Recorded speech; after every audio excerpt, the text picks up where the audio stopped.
ನಿತ್ಯಾನಂದನ ಮುಂದೆ ಭಕ್ತರ ಕುಣಿತ, ನಟಿ ರಂಜಿತಾಗೂ ಜಿಗಿ ಜಿಗಿತ. ಇದು ನಿತ್ಯಾನಂದನ ಮತ್ತೊಂದು ಲೀಲೆನ. ಇದೇ ಈ ಹೊತ್ತಿನ ವಿಶೇಷ ಕುಂಡಲಿನಿ ಕುಣಿತ.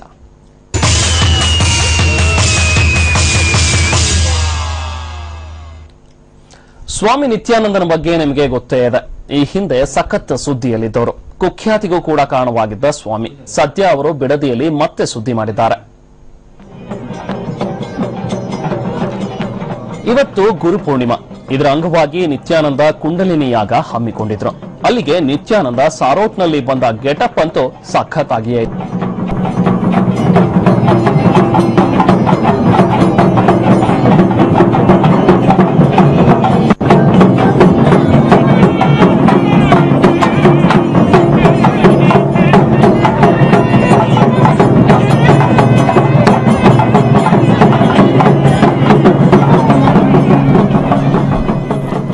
ಸ್ವಾಮಿ ಕೊರಳಿಗೆ ಬೃಹತ್ ಹೂಹಾರ ಹಾಕಿದ ಭಕ್ತರು ಕಿರೀಟ ತೊಡಿಸಿದ್ರು. ಅನಂತರ ಪ್ರತ್ಯಕ್ಷ ಪಾದಪೂಜೆ ಕೂಡ ನಡೆಯಿತು.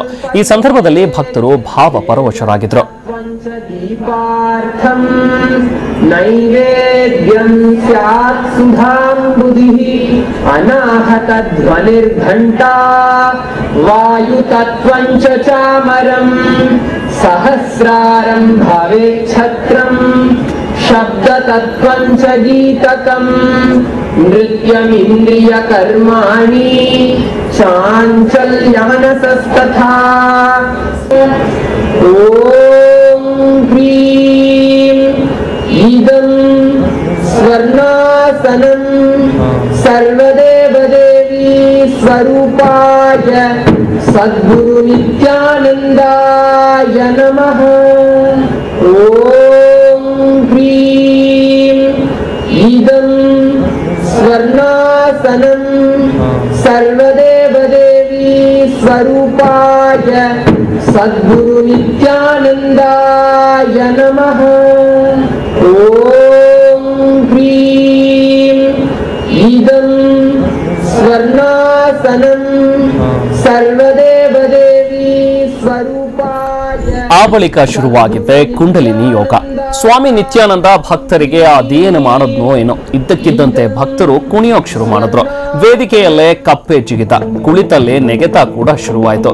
ನಟಿ ರಂಜಿತಾ ಕೂಡ ಕುಳಿತಲ್ಲೇ ಥಕ ತೈ ಅನ್ನೋದಕ್ಕೆ ಶುರು ಮಾಡ್ಕೊಂಡಿದ್ಲು.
Jala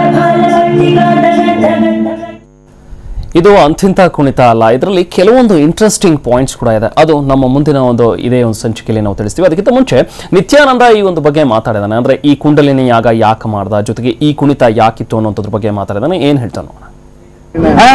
ಜಂಪಿಂಗ್ ಮಾಡೋದು ಕುಂಡಲಿನಿ ಅವಾಕನ ಆಗುವ ಟೈಮ್ ನಲ್ಲಿ ಜಂಪ್ ಆಟೋಮೆಟಿಕ್ ಆಗಿ ಬಾಡಿ ಜಂಪ್ ಆಗುತ್ತೆ. ಅದೇ ಜಂಪ್ ಆಗೋದು ಕುಂಡಲಿನಿ. ನಾವು ಏನು ಪ್ರಯತ್ನ ಮಾಡಿದೀನಿ ಗೊತ್ತಾ, ಸುಮ್ಮನೆ ಜಂಪ್ ಮಾಡಿ ಬ್ರೈನ್ ರೆಕಾರ್ಡ್ ಮಾಡುವುದು, ಇನಿಷಿಯೇಷನ್ ಆಗಿ ಕುಂಡಲಿನಿ ಜಾಗೃತ ಆಗಿರುವ ಜನ ಜಂಪ್ ಮಾಡಿ ಬ್ರೈನ್ ರೆಕಾರ್ಡ್ ಮಾಡುವುದು. ಅದು ಡಿಫರೆನ್ಸ್ ತೋರ್ಸಕ್ಕೆ ಇದು ರಿಸರ್ಚ್ ಮಾಡಿದೀನಿ. ಅದೇ ನಮ್ಮ ಚಾಲೆಂಜ್. ಸುಮ್ಮನೆ ಒಬ್ರು ಜಂಪ್ ಮಾಡಕ್ಕೆ ಹೇಳಿ ನಾವು ಬ್ರೈನ್ ರೆಕಾರ್ಡ್ ಮಾಡ್ತೀನಿ, ಅವ್ರ ಬ್ರೈನ್ ನಲ್ಲಿ ಈ ಚೇಂಜ್ ಬರುವುದಿಲ್ಲ.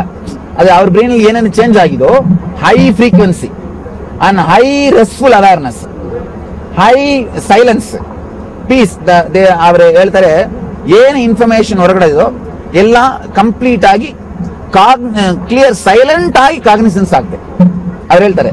ಸೊ ಆ ತರ ಆಕ್ಟಿವಿಟೀಸ್ ನೀವು ಸುಮ್ಮನೆ ಜಂಪ್ ಮಾಡಿದ್ರೆ ಬರೋದು ಸಾಧ್ಯ ಇಲ್ಲ. ಇಲ್ಲ, ಯೋಗನ 2 ಸೆಷನ್ ಪ್ರಾಣಾಯಾಮ ತಗೊಂಡು ಅವ್ರು ದೀಕ್ಷೆ ತಗೊಳ್ತಾರೆ. ಅವ್ರಿಗೆ ಇದು ಸಾಧ್ಯ ಇದೆ.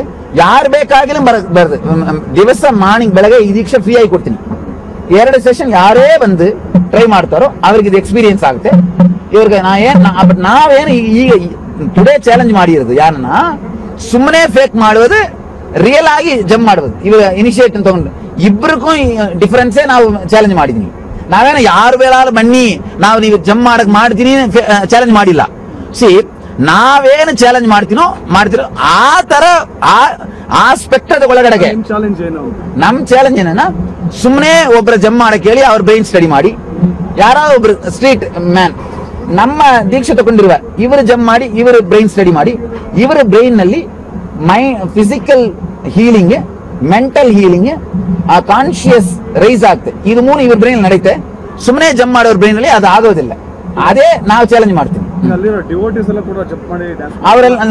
ಅವರೆಲ್ಲ ಇನಿಷಿಯೇಷನ್ ತಗೊಂಡಿರೋದು, ಅವರೆಲ್ಲ ಇನಿಷಿಯೇಷನ್ ನಾರ್ಮಲ್ ಪರ್ಸನ್ ಜಂಪ್ ಮಾಡಿ ಅದು ಬ್ರೈನ್ ಎಫೆಕ್ಟ್ ಆಗೋದಿಲ್ಲ, ಗೊತ್ತಾಗ್ತಾ? ದೀಕ್ಷೆ ತಗೊಂಡಿರೋ 10 ಟಾಪ್ 10 ಸೈಕಲಾಜಿಕಲ್ ಡಿಸಾರ್ಡರ್ಸ್ ವಾಸಿ ಆಗೋದು ರೆಕಾರ್ಡ್ ಮಾಡಿದ್ದಾರೆ ಸೈಂಟಿಫಿಕ್ ಆಗಿ. ಅದು ದೀಕ್ಷೆ ತಗೊಂಡು ಜಂಪ್ ಮಾಡಿರುವ ಅವರಿಗೆ ಸಾಧ್ಯ ಆಗುತ್ತೆ. ಇದು ನಿತ್ಯಾನಂದನ ಸಮರ್ಥನೆ. ಬನ್ನಿ ಈ ಬಗ್ಗೆ ಮಾತಾಡೋದಕ್ಕೆ ಈಗ ಖ್ಯಾತ ಜ್ಯೋತಿಷಿಗಳಾಗಿರುವಂತಹ ಗೋಪಾಲಕೃಷ್ಣ ಶರ್ಮಾ ಅವರು ನಮ್ಮ ಜೊತೆಗಿದ್ದಾರೆ. ನಮಸ್ತೆ ಗುರುಗಳೇ. ಹಾಗೆ ಖ್ಯಾತ ಮನಃಶಾಸ್ತ್ರಜ್ಞರಾಗಿರುವಂತಹ ಡಾಕ್ಟರ್ ವಾಣಿಪ್ರಭಾ ಅವರು ಕೂಡ ಇವತ್ತು ನಮ್ಮ ಜೊತೆ ಇದ್ದಾರೆ. ನಮಸ್ತೆ ಡಾಕ್ಟರ್. ಹಾಗೆ ಖ್ಯಾತ ಪ್ರೊಫೆಸರ್ ಆಗಿರುವಂತಹ ಡಾಕ್ಟರ್ ಮಾಧವನ್ ಅವರು ಕೂಡ ಇವತ್ತು ನಮ್ಮ ಜೊತೆ ಇದ್ದಾರೆ. ನಮಸ್ತೆ ಮಾಧವನ್.